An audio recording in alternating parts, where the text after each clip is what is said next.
పట్టభద్రుల శాసన మండలి ఎన్నికల సందర్భంగా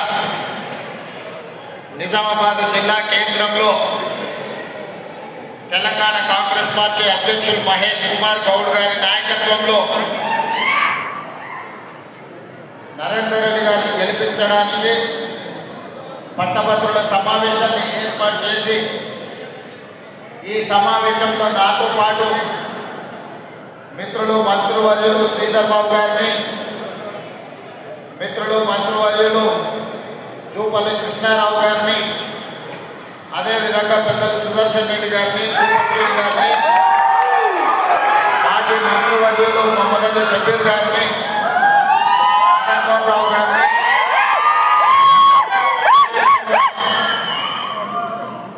సీనియర్ నాయకులను, శాసనసభ్యులను, శాసన మండలి సభ్యులను, ప్రాణ సమానులైన కాంగ్రెస్ పార్టీ కార్యకర్తలని అందరినీ ఆహ్వానించి ఈ ఆత్మీయ సమ్మేళనం ఏర్పాటు చేసి